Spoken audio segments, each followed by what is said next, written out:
Sir આપનું નામ શું છે? મારું નામ ધવલ સુથાર છે. આપ અહીંયા શું કરો છો એનકેમાં? હું અહીંયા એનકે પ્રોટીન્સમાં ઇલેક્ટ્રિકલ મેનેજર તરીકે ફરજ બજાવું છું.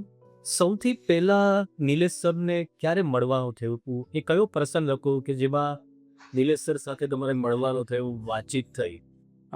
2011માં અહીંયા એનકે પ્રોટીન્સ થોડ ખાતે એક પ્રોજેક્ટ ચાલી રહ્યો હતો, જે ઓટોમેટિક ટીન પ્લાન્ટ મેન્યુફેક્ચરિંગ છે.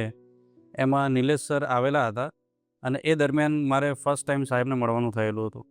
કેવો અનુભવ રહ્યો કે જ્યારે એક કંપનીના આટલા મોટા માલિક અ, તમને પરિચય સામેથી આપે અને લોકોની વચ્ચે તમને મોટા કરે?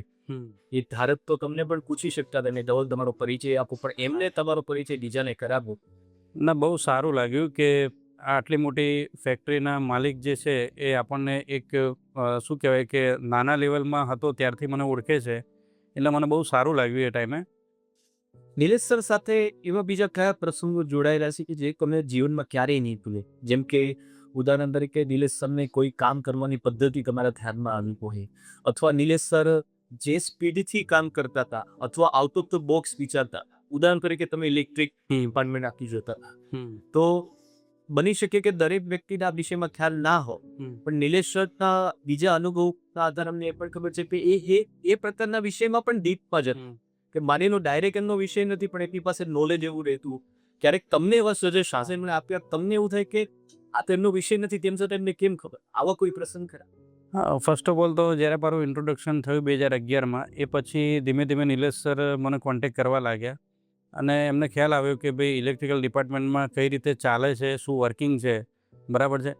એટલે એક ડાયરી રાખતા સાહેબ, અને ડાયરીમાં બધું નોટ ડાઉન કરતા હતા કે, અને એ નોટ ડાઉન કર્યા પછી મને પૂછે કે ભાઈ આપણે અહીંયા આટલા જનરેટર સેટ છે, આટલી પાવરની ડિમાન્ડ છે, આટલા યુનિટનું કન્ઝપ્શન છે. એ સાહેબને શું કહેવાય કે એક ડીપલી ખબર હતી, બરાબર. અને ઈચ એન્ડ એવરીથિંગ સાહેબ જાણતા હતા ઇલેક્ટ્રિકલ ડિપાર્ટમેન્ટમાં, કે એમાં શું શું પ્રોસેસ છે, ડિપાર્ટમેન્ટની મેન્ટેનન્સ કઈ રીતે થાય છે, અને એમાં શું શું કયા કયા પેરામીટરો જોવા પડે છે એઝ એ એન્જિનિયર. તો એ બધું જ સાહેબ મને ગાઈડ કરતા હતા કે ભાઈ કઈ રીતે જોવું, કઈ રીતે કામ કરવું. એ મને જે અનુભવ છે એ અનુભવ મારા કરતાં સારો સાહેબને હતો, અને સાહેબે મને ઘણું શીખવાડ્યું છે. મારે ખાસ એ જાણવું છે કે કોઈ પણ આટલી મોટી ફેક્ટરી હોય યા ઇન્ડસ્ટ્રી હોય, એમાં સૌથી મુખ્ય છે કે ઇલેક્ટ્રિક બાબતોને લઈને સુરક્ષા. સુરક્ષા, યસ. એ સુરક્ષા બહુ મહત્વનું હોય છે, કારણ કે બધું જ 99% બધું ઇલેક્ટ્રિક ઓટો મોડ પર ચાલતું હોય છે. એની સુરક્ષા બહુ મહત્વની હોય છે. આપ વધારે જાણો છો આ વિશે. એ સુરક્ષાને લઈને કેટલા જાગૃત થયા? Yes sir.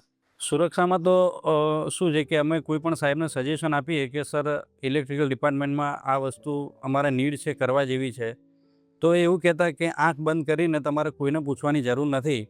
ઇવન તો મને પણ પૂછવાની જરૂર નથી, તમારે એ વસ્તુ તાત્કાલિકપણે એનું ઇમ્પ્લિમેન્ટ કરવાનું છે, એ ચાહે કોઈ પણ હોય. મારો એક પ્રસંગ એવો બનેલો કે એનકે પ્રોટીન્સની અંદર એક અમારું સીટીપીટી યુનિટ આવે છે, એ યુનિટમાં પ્રોબ્લેમ હતો. તો એ સાહેબને જાણ થઈ કે આમાં પ્રોબ્લેમ છે. તો એકચ્યુઅલી એમાં એવું હોય છે કે એની પ્રોસેસ થોડી લાંબી હોય છે, બરાબર છે, મટીરિયલ પરચેસ કરી અને ઇન્સ્ટોલેશન સુધીની. તો સરનો ફોન આવેલો કે ભાઈ ધવલભાઈ શું તકલીફ છે? એટલે મેં એમને મારી જે પ્રોબ્લેમ હતો એ વર્ણવ્યો કે સાહેબ આ રીતનું છે. તો સરે મને કીધું, નિલેશ સરે, કે તમારે એ વસ્તુ મને પૂછવાની જરૂર નથી. ઇમિડિયેટ ઇફેક્ટથી આજથી હું તમને છૂટ આપું છું કે કોઈ પણ ડિસિઝન તમારે લેવા હોય એક મને ફોન કરીને જાણ કરી દેવાની, બાકી બધા ડિસિઝન તમે લઈ શકો છો. અને કોઈ પણ ઇલેક્ટ્રિકલ ડિપાર્ટમેન્ટમાં એ સેફ્ટી હોય કે પ્લાન્ટનું બ્રેકડાઉન હોય કે કોઈ નવો પ્રોજેક્ટ હોય કે કોઈ નવું ઇનોવેશન હોય કે પાવર સેવિંગ કરવાનું હોય, તો એ બધું જ નિલેશ સર મને કહેતા કે બધું જ તમારે જોવાનું છે. અને નિલેશ સરે મને બહુ મોટિવેટ કરેલો એ ટાઈમે કે કંઈ પણ વસ્તુ હોય, તમને તકલીફ પડે તો કમ ટુ મી, બરાબર. એ નિલેશ સર બોસ જેવું ક્યારેય રાખ્યું નથી કોઈ પણ એમ્પ્લોય સાથે, બરાબર છે.